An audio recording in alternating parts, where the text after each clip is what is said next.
अब कहते हैं कि स्वप्न के उत्पत्ति की शंका करके, पीछे शंका करी थी ना, स्वप्न की उत्पत्ति, स्वप्न में जो पदार्थ दिखते हैं वो पूर्व पक्षी ने ये कहा था कि गुरुजी स्वप्न के जो पदार्थ हैं वो आप कहते हैं स्वप्न में पैदा होते हैं।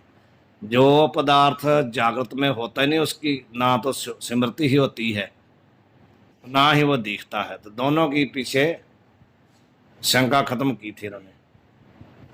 अब कहते हैं स्वप्न की उत्पत्ति की शंका करके अंतःकरण व अविद्या के परिणाम और चेतन के विवर्त बताएंगे। स्वप्न की सिद्धि कैसे करेंगे? स्वप्न में जो पदार्थ हैं वो अंतःकरण के या अथवा अविद्या के तो परिणाम है, और चेतन के क्या हैं? विवर्त। परिणाम और विवर्त दो हैं। इसकी डेफिनेशन खुद ही बताएंगे। विवर्त किसको कहते हैं, परिणाम किसको कहते हैं? जो अपने यथार्थ स्वरूप को छोड़ करके बदल जाता है उसको कहते हैं परिणाम। जो यथार्थ रूप तो वैसे का वैसे ही रहता है और अन्य रूप में दिखाई देता है उसको कहते हैं विवर्त। जैसे दृष्टांत क्या लेंगे? दोबारा परिणाम का मतलब पहले दृष्टांत समझो। जैसे दूध था ना, दूध, तो दूध जब दही बन गया तो उसका अपना स्वरूप उसने छोड़ दिया कि नहीं? उसको कहते हैं परिणाम या विकार, बदल जाना, दूसरे रूप में बदल जाना। अब वो दोबारा दूध नहीं बन सकता ना, जब एक बार दही बन गया दोबारा उसको दूध नहीं बना सकते, तो बदल गया ना, उसको कहते हैं परिणाम या विकार। लेकिन जो रज्जु है सर्प में दिख रही है ना, सर्प रूप में, सर्प बनी नहीं है, वो अंधेरा है इसलिए उस रज्जु में क्या है? सर्प भास रहा है। रज्जु वैसे की वैसे है, रहती हुई भी दूसरे रूप में दिख रही है, उसको कहते हैं विवर्त। वहां क्या है? अविद्या ही सर्प रूप में प्रतीत हो रही है, अविद्या ही है वहां, और कुछ नहीं है। अविद्या जो उसकी विक्षेप शक्ति है ना, वो क्या है? सर्प रूप बन गई है। आवरण शक्ति ने क्या किया? रज्जु को ढक दिया, और विक्षेप शक्ति क्या थी? सर्प रूप बन गई। अविद्या ही बनी है ना सब कुछ। समझ आई बाबा जी? विवर्त और परिणाम, ऐसी शंका हो। अब देखो आगे, ऐसी शंका होवे है स्वप्न के जो पदार्थ प्रतीत होवे हैं, थोड़ा कम कर दो। स्वप्न के जो पदार्थ प्रतीत होवे हैं तिनकी उत्पत्ति अंगीकार होवे, तो जैसे स्वप्न दृष्टांत से जागृत के पदार्थ मिथ्या सिद्धांत में कहे हैं, तैसे जागृत के पदार्थ की न्याय उत्पत्ति वाले होने ते स्वप्न के पदार्थ ही सत्य हुए चाहिए। ऐसी शंका कहते होती है, ऐसी शंका होती है कि स्वप्न के पदार्थ जो प्रतीत हो रहे हैं ना, उनकी यदि उत्पत्ति आप स्वीकार करते हो, जैसे कहा था कि वो स्वप्न में ही उत्पन्न होते हैं, तो यदि ऐसा करते हैं तो जैसे स्वप्न दृष्टांत से जागृत के पदार्थ मिथ्या सिद्धांत में कहे हैं।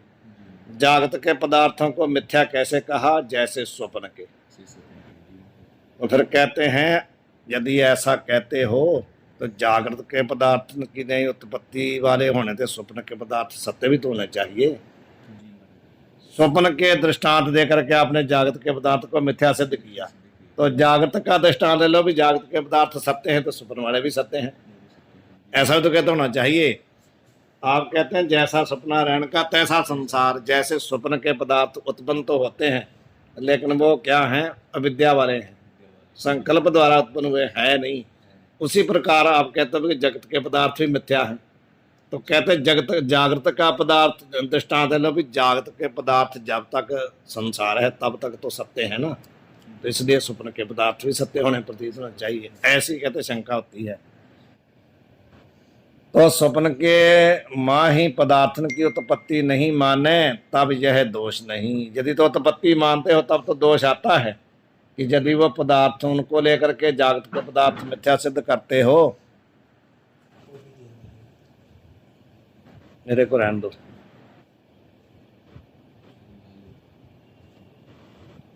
तो है नहीं। तो कह रहे हैं भी ऐसी शंका महाराज हो सकती है कि नहीं कि स्वप्न के पदार्थ को उत्पत्ति वाले मान करके आप कहते हैं जैसे स्वप्न के पदार्थ स्वप्न में ही पैदा होते हैं, स्वप्न में ही वो नाश हो जाते हैं, ऐसे ही जागृत के पदार्थ भी मिथ्या हैं। यदि ऐसा कहते हो तो फिर कहते हैं कि जागत के पदार्थ की न्याय उत्पत्ति वाले होने तो स्वप्न के पदार्थ भी सत्य हुए चाहिए, और स्वप्न के मां ही पदार्थन की उत्पत्ति नहीं माने तब जय दोष नहीं। काहे थे जागृत के पदार्थ तो उत्पन्न हुए प्रतीत हुए हैं, और स्वप्न में पदार्थ बिना हुए प्रतीत हुए हैं। जागृत में तो पता चलता है कि पदार्थ की प्रतीति इसलिए हो रही है कि पदार्थ पैदा हुए हैं, लेकिन स्वप्न में बिना पैदा हुए ही दिखते हैं, वहां उत्पन्न हुए नहीं है, बिना पैदा हुए दिखते हैं। या ते स्वप्न में बिना हुए पदार्थन का ज्ञान भ्रम रूप होवे है, तिनकी उत्पत्ति मानने योग्य नहीं, भ्रांति से प्रतीत होते हैं। यह तो हुई शंका। अब कहते हैं शंका का समाधान करते हैं। दोहा, साधन सामग्री बिना उपजय झूठ सु होए। जो भी पदार्थ बिना साधन सामग्री के उत्पन्न होता है वो क्या होता है? झूठा होता है। बिना सामग्री के वो झूठा होता है। बिना सामग्री उपजे यूं ही मिथ्या, इसलिए कहते हैं बिना सामग्री के ही वो उत्पन्न होते हैं ना स्वप्न के पदार्थ, इसलिए क्या है? मिथ्या।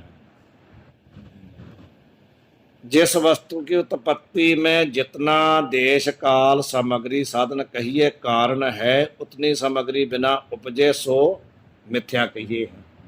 कार्य जो उत्पन्न होता है, जितनी उसमें सामग्री होती है ना, कारण रूप सामग्री, यदि उसके बिना उत्पन्न होता है तो उसको क्या कहते हैं? मिथ्या।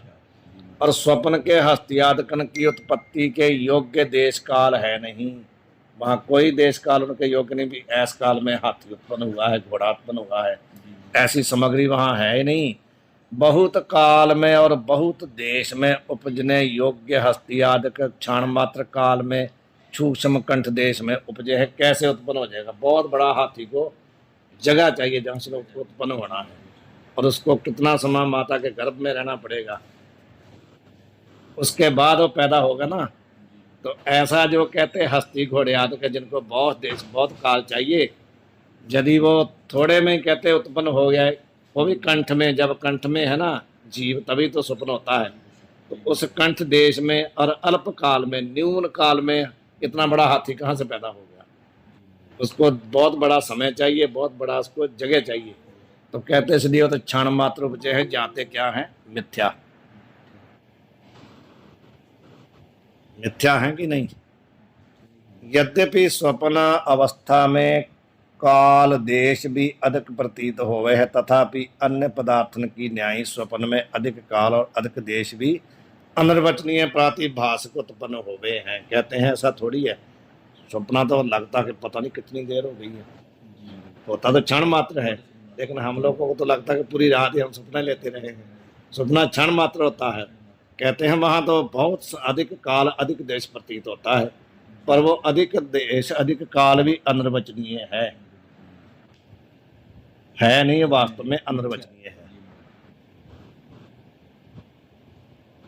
अनिर्वचनीय प्रातिभाषक है, अनिर्वचनीय भी है, प्रातिभाषक भाव प्रतीति मात्र है, वास्तव है नहीं।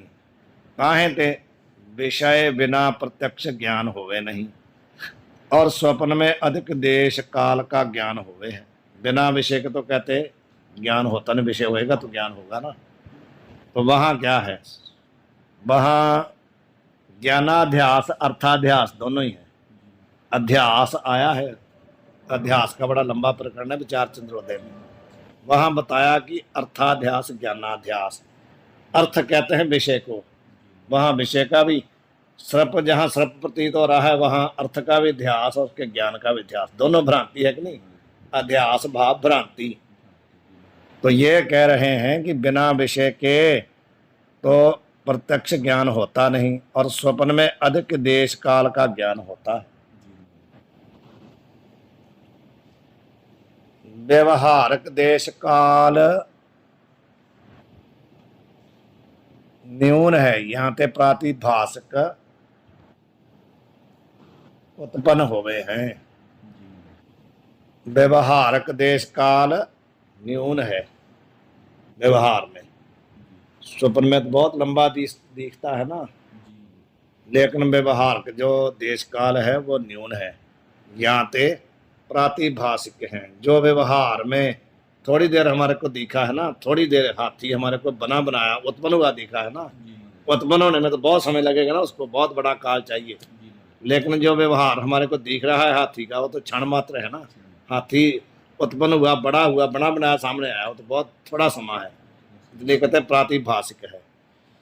परंतु स्वप्नावस्था में उपजे जो प्रातिभाषिक देश काल है, सो स्वप्न अवस्था के हस्ती आदिकन के कारण नहीं। जो वहां के देश काल है उसके कारण नहीं है। काहे ते कारण होवे सो पहले उपजे है, सो और कार्य पीछे उपजे है। जो कारण होता है ना वो कार्य से पहले होता है। अब मिट्टी से घड़ा बनना है तो मिट्टी पहले होगी तभी घड़ा बनेगा। तो कहते हैं वहां जो हाथी हस्ती आदि जो जीव पैदा हुए हैं, उनका यदि कारण देश काल हो तो पहले होना चाहिए ना, तो सब कुछ एक ही बार सामने आ जाता है। स्वप्न के देश काल और हस्ती आदि एक ही समय में होवे हैं, यहाँ ते तिनका कार्य कारण भाव बने नहीं। कारण पहले होना चाहिए तभी कारण कार्य होगा। और व्यवहारक देश काल न्यून है, बहुत कम। हस्ती आदि कन के योग्य नहीं। जो वहाँ व्यवहारक काल है ना वो तो बहुत थोड़ा है, इतनी देर में हाथी पैदा नहीं हो सकता। यहाँ ते देश काल रूप सामग्री बिना उपजे हैं। यहाँ ते स्वप्न के पदार्थ क्या हैं? मिथ्या हैं। जागृत के पदार्थ तो देश काल में उत्पन्न हुए हैं, बहुत काल बहुत देश में उत्पन्न हुए हैं।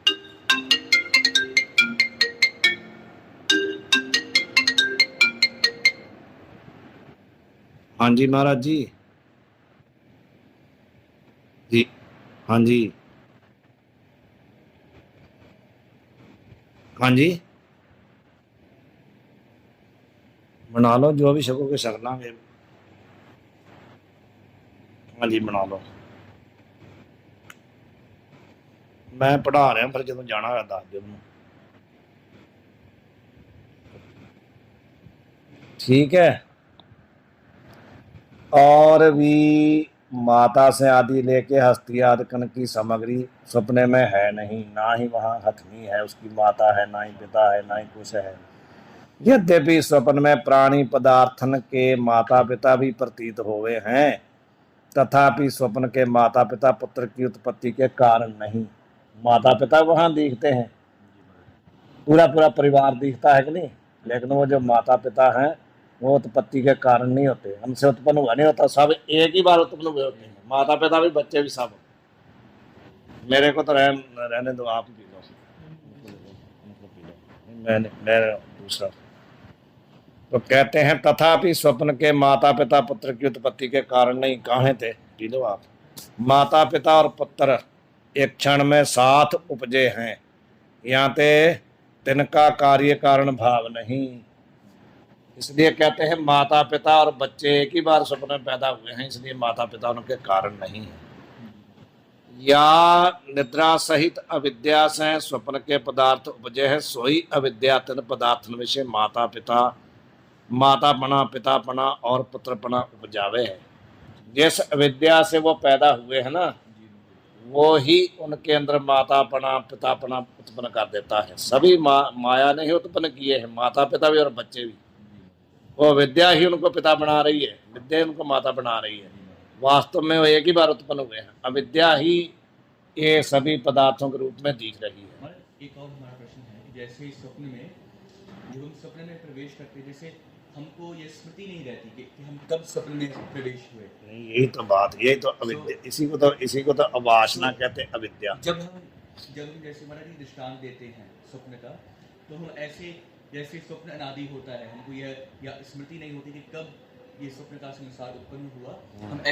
हम ऐसे व्यवहारिक संसार को भी ऐसे मान सकते हैं कि यह ऐसे अनादि है। ऐसे ही है व्यवहार संसार का भी। हमारे को गुरु नानक साहब ने इस पर मोहर लगाई है। सिद्धों का ये प्रश्न ही था कि कब उत्पन्न हुआ है। उनका जागृता सृष्टि को साजे तेतवार ना जो भी जाने, तमाहो ना कोई। कहते किसी को मालूम नहीं कब पैदा हुआ। मालूम हमारे को कहाँ है? हमारे को मालूम नहीं सृष्टि कब से पैदा हुई है। प्रवाह रूप में तो पता मालूम है कि बनी थी, लेकिन जो चल रही है कब से चल रही कोई मालूम नहीं। तो इसलिए वहां पर भी ऐसा है। तो ये कहते हैं कि वहां अविद्या ही सभी रूप में उत्पन्न हुई है। इस रीति से स्वप्न के पदार्थन की उत्पत्ति में और कोई सामग्री नहीं, किंतु अविद्या ही निद्रा रूप दोष सहित कारण है। जी महाराज। वहां क्या है, एक तो अविद्या, दूसरे निद्रा दोष, उसी से उत्पन्न हुआ है स्वप्न। तो यहाँ पर निद्रा को ही दोष मान रहे हैं। निद्रा भी दोष है ना वहां। जो दोष सहित अविद्या से जन्य होवे, सो शुक्ति रजत की न्यायी मिथ्या होवे है। शुक्ति में जो रजत भास रही चांदी, वहां भी दोष है ना, वहां दोष है। दोष सहित जो उत्पन्न होता है वो क्या होता है, मिथ्या होता है। ज्ञाते स्वप्न के पदार्थ सत्य नहीं मिथ्या है। तिनका उपादान कारण क्या है, अंताकरण अथवा साक्षात अविद्या ही तिनका उपादान कारण है। या तो अंताकरण से मान लो या अविद्या से मान लो। पहले पक्ष में यदि अंताकरण मानते हैं उसका कारण, तो पहले पक्ष में साक्षी चेतन स्वप्न का अधिष्ठान है, उसको प्रकाशित कौन करता है, साक्षी। तो यदि दूसरा पक्ष मानते हैं अविद्या, तो उसका कौन है, ब्रह्म चेतन स्वप्न का अधिष्ठान है। यहाँ दोनों टिप्पणी देखो, यहाँ यह किशु विशेष है, स्थूल सूक्ष्म देह, सूक्ष्म देह द्वय अवच्छिन्न कूटस्थ चेतन रूप पारमार्थिक जीव है, जिसको साक्षी बोलते हैं। उसका खोल के बताया, स्थूल सूक्ष्म देह अवच्छिन्न, अवच्छिन्न का कहेगा विशिष्ट, स्थूल देह विशिष्ट या सूक्ष्म देह विशिष्ट। जो कूटस्थ चेतन है उसी को वास्तविक, उसको पारमार्थिक जीव कह दो या साक्षी कह दो, ठीक है। और माया से आवृत कूटस्थ विषय कल्पित अंतःकरण में चिदाभास रूप देह द्वय में अभिमान करता व्यवहारिक जीव है। दोनों का बता दिया, जीव और साक्षी का। साक्षी तो उसको बता दिया जो देह द्वय अवच्छिन्न है, विशिष्ट है। अवच्छिन्न आएगा, अवच्छिन्न, अवच्छिन्न और विशिष्ट में अंतर होता है। अवच्छिन्न का अर्थ है उपाधिक, विशिष्ट का अर्थ उपाधिक नहीं है, वो विशेष है। तो कहते हैं माया से आवृत क्या है, कूटस्थ। कूटस्थ ने, आवरण शक्ति ने कूटस्थ को ढक दिया। तो ओस कूटस्थ में कल्पित क्या है, ओस कूटस्थ में कल्पित है अंताकरण। अंताकरण में क्या पड़ रहा है, चिदाभास रूप, चिदाभास बा प्रतिबिंब। ओस प्रतिबिंब रूप देह द्वय, दो देह है ना, सूक्ष्म देह और सूक्ष्म और स्थूल देह, दोनों में ही प्रतिबिंब कारण ही दोनों देह भास रही है ना। ते द्वय द्वय अभिमान का कर्ता, कभी तो अपने आप को स्थूल मानता है। स्थूल मानने का मतलब है मोटा पतला गोरा काला ऊंचा लंबा, ये तो हुआ स्थूल देह का अभिमानी। सूक्ष्म देह का अभिमानी क्या करता है, मैं सुखी, मैं दुखी, मैं अंदर के जो धर्म है, मैं भूखा, मैं प्यासा, ये सब हैं सूक्ष्म देह का अभिमान। तो सूक्ष्म देह का स्थूल देह का अभिमानी करता क्या है, व्यवहारिक जीव। और जो इनसे रहित है, इनका प्रकाशक है, वो हुआ पारमार्थिक जीव भाव साक्षी। इस रीति से अंताकरण का अथवा अविद्या का परिणाम और चेतन का विवर्त स्वप्न है। समझ आ गई। तो चेतन का क्या है, व्यावर्त है। चेतन तो उसका प्रकाशक है, विवर्त है उसका। चेतन ही जो है अन्य रूप में दिखाई दे रहा है, परंतु उसने अपना यथार्थ स्वरूप उसको भूला नहीं है। बदल के नहीं बनाओ जीव रूप, माया के कारण जीव रूप में दिख रहा है, इसलिए ये संसार चेतन का क्या हुआ, विवर्त। और अविद्या का क्या हुआ, परिणाम। यह संसार विकार संशय मह, यह संसार विकार संशय मह। ये संसार कैसा है, विकार है, विद्या का परिणाम है। और संशय भाव भ्रांति रूप है, अध्यास के कारण भास रहा है। वहां दोनों बात आ जाएगी। यह संसार विकार, ये जो संशय रूप, जो विकार रूप, परिणाम रूप संसार है, तरयो ब्रह्म ज्ञानी। इससे यदि कोई निकला है तो कौन निकला है, ब्रह्म ज्ञानी, जिसको मालूम है कि ये अविद्या का परिणाम है। और संसार और चेतन का क्या है, विवर्त है, मेरा ही स्वरूप है, मेरा ही स्वरूप है, लेकिन अविद्या के कारण ये नाम रूप आत्म रूप में दिख रहा है, मैं ही हूँ, ऐसा समझ करके तरयो ब्रह्म ज्ञानी, वही निकला है उससे। वहां वही बात आ गई, भिद्यते हृदय ग्रंथि सिद्ध्यते सर्व संशया। तो यहाँ छोड़ देंगे, आगे चलें बाबा जी, छोड़ देंगे आगे चलें, बोलो। टिप्पणी पूरी कर देते चलिए। हाँ जी, हाँ जी, ये टिप्पणी है महाराज जी पड़ी रहेगी ना। कौन सी? यहाँ पर ना महाराज जी, अच्छा, इसको पढ़ लेते हैं। हाँ, इसको पढ़। निद्रा रूप माया में, निद्रा रूप माया से आवृत व्यावहारिक जीव रूप अधिष्ठान में कल्पित प्रातिभाषिक जीव है। 3 प्रकार का जीव बताया, पारमार्थिक जीव, व्यावहारिक जीव, प्रातिभाषिक जीव। 2 तो पहले बता दिए, तीसरा कौन सा है? निद्रा रूप माया से आवृत। निद्रा भी तो माया ही है ना। निद्रा रूप माया से आवृत भाव ठका हुआ क्या है? व्यवहारिक जीव रूप अधिष्ठान। तो उस अधिष्ठान में कल्पित प्रातिभाषिक जीव है। प्रातिभाषिक अध्यस्त है हमारे लिए व्यावहारिक। हाँ, वो व्यवहारक में अध्यस्त है। जो व्यवहारक था वो क्या है? पारमार्थ में अध्यस्त है। ठीक है, तो इसलिए कहते हैं आगे अधिष्ठान में कल्प, आगे कहते हैं इस भेद तय जीव त्रिविध है। तिसके वादी जे विद्यारण्य स्वामी आदि कहें, तीनों ने स्वप्न का अधिष्ठान व्यवहारक जीव और जगत करता है। उन्होंने क्या कहा है? विद्यारण्य स्वामी ने क्या कहा है? किसमें? पंचदशी में। कहते हैं वादी प्रतिवादी, वादी और प्रतिवादी। प्रतिवादी होता है शंका करने वाला, वादी होता है उत्तर देने वाला। तो कहते इस बात को वादी जो विद्यारण्य स्वामी आदि और भी ले लेना, श्रेषाचार्य हैं, शंकराचार्य हैं, वाचस्पति मिश्र हैं इत्यादि सब ले लेना। जितने लोग हैं ना वादी, सिद्धांती, वादी का था सिद्धांती, वो कहते हैं, उन्होंने क्या कहा है कि स्वप्न का अधिष्ठान व्यवहारक जीव और जगत कहया है। वो कहते हैं स्वप्न का अधिष्ठान कौन है? व्यवहारक जीव और जगत। उसमें से भी आगे देखो क्या कहते हैं, स्वप्न के जीव, स्वप्न के जीव का मतलब है दृष्टा। स्वप्न के जीव का अधिष्ठान जागृत का जीव भाव दृष्टा है। स्वप्न के जीव का दृष्टा कौन है? जागृत जगत का दृष्टा। और स्वप्न के जगत दृश्य का अधिष्ठान कौन है? जागृत जगत का दृश्य। स्वप्न का जो दृश्य है उसका अधिष्ठान कौन है? जागृत का दृश्य।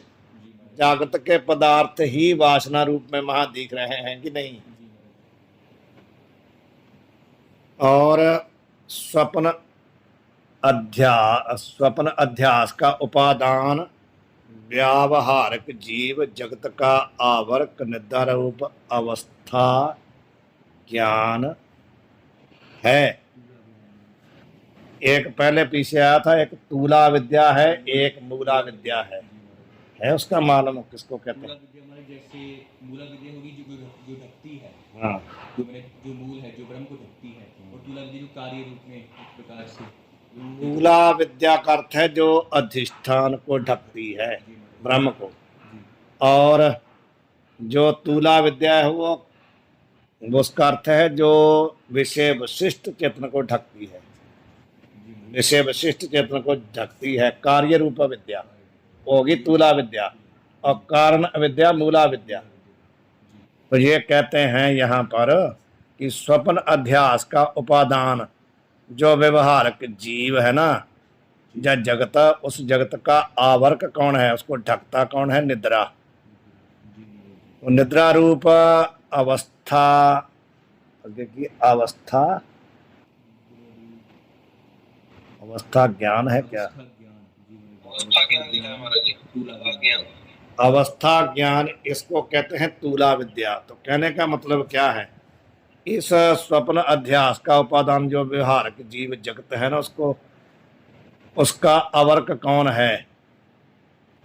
तूला अज्ञान। तूला अज्ञान ही इसको ढक करके स्वप्न को दिखा रहा है, कार्य विद्या। व्यवहारक दृष्टा और दृश्य जड़ हैं, ताकू सत्ता स्फूर्ति देने रूप अधिष्ठानता संभव है नहीं।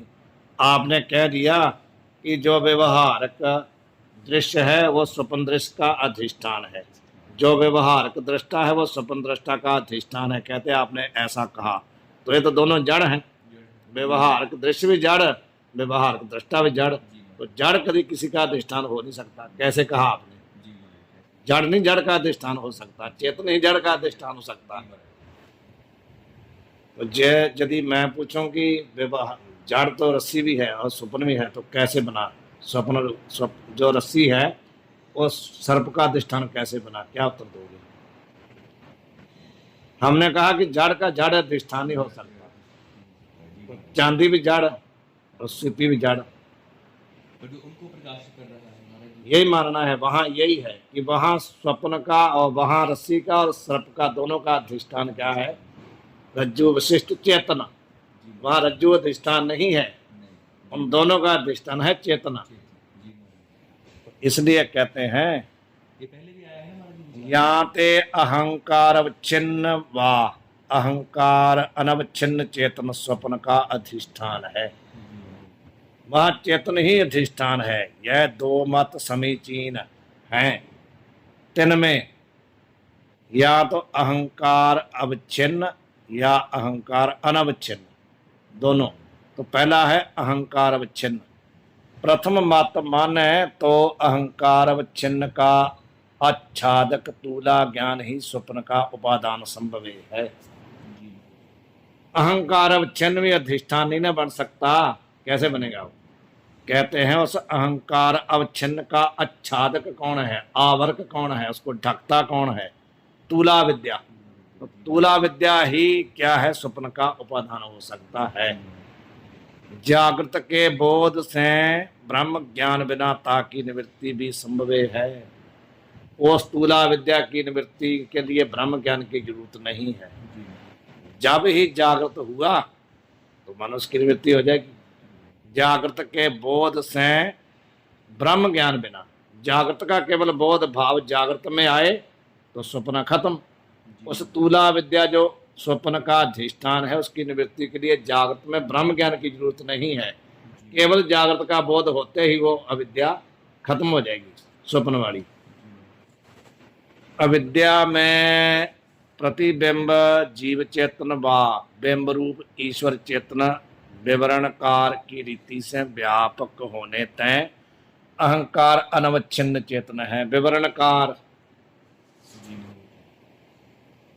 विवरण प्रमेय ग्रंथ है, विवरण प्रमेय, उसकी बात कहते हैं कि विवरण प्रमेय के अनुसार क्या है? विद्या में प्रतिबिंब रूप जीव चेतन। अविद्या में जहाँ तो जो चेतन का प्रतिबिंब है जीव रूप में उसको मान लो, अथवा बिंब रूप जो है ईश्वर चेतन, वही विवरणकार कहते हैं। वो दोनों व्यापक हैं। विद्या विशिष्ट जो जीव है वो भी व्यापक है, और जो उससे रहित है साक्षी रूप में वो भी व्यापक है। तो वो कहते हैं वो ही अनकार, वो दोनों क्या है? अहंकार अनवच्छिन्न है। उसमें हम तो मानते हैं कि जो विद्या जो है बिंब रूप जीव चेतन उसको हम अनवच्छिन्न नहीं मानते, हम मानते हैं अवच्छिन्न है, वो ढका हुआ है। लेकिन विवरणकार कहते हैं ऐसा नहीं, दोनों ही ढके हुए, दोनों अमृच्छिन्न है। ताको स्वप्न का अधिष्ठान माने तो ता का आच्छादक मूला ज्ञान ही स्वप्न का उपादान मानना है। विवरणकार कहते हैं पहले ऊपर जो बताया वहां बताया कि तूला विद्या, और ये कहते हैं नहीं, मूला विद्या ही उसको ढकती है, क्योंकि वो दोनों व्यापक हैं। जागत बोध से ता स्वप्न की बाद रूप निवृत्ति होवे नहीं। ये विवरणकार का मत है कि जागत का बोध भी हो जाए तब भी स्वप्न का जो प्रपंच है ना उसकी बाद रूप निवृत्ति नहीं होती। लय रूप तो निवृत्ति हो जाती है लेकिन बाद रूप नहीं होती। एक निवृत्ति होती है, एक बाद होता है, दो चीजें होती है। एक निवृत्ति है, दूसरा बाद है। तो कहते हैं बाद रूप निवृत्ति नहीं होती स्वप्न की बिना ज्ञान के। कह रहे हैं जागृत के बोध से उस स्वप्न की बाद रूप निवृत्ति नहीं होती, किंतु उपादान में, हाँ जी, तुला ज्ञान में निवृत्ति होती है, बाद निवृत्ति नहीं होती, और मूल ज्ञान में वृत्ति, कौन सी निवृत्ति होती नहीं है? नहीं नहीं नहीं, अभी समझे नहीं आप।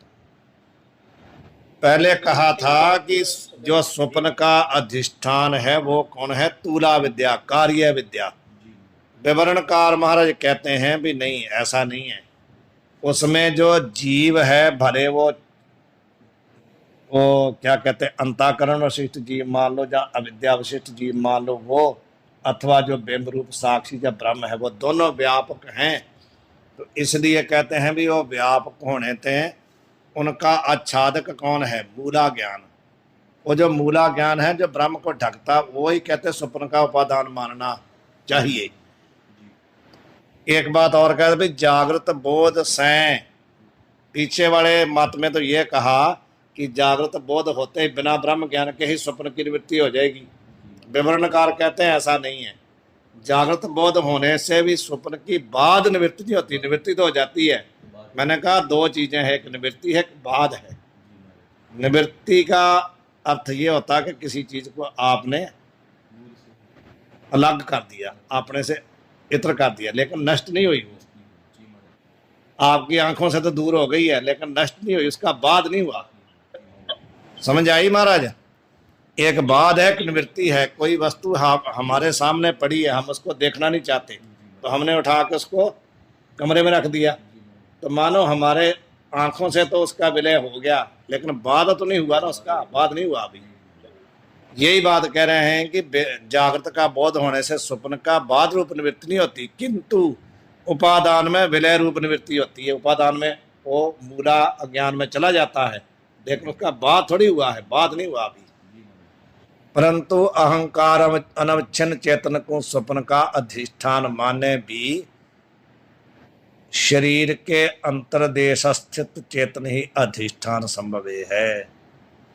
कहते हैं भी अहंकार अनवच्छिन्न जो साक्षी है जब ब्रह्म है ना, उस अनवच्छिन्न चेतन को स्वप्न का अधिष्ठान माने तो भी शरीर के अंतर्देश स्थित चेतन ही अधिष्ठान संभव है।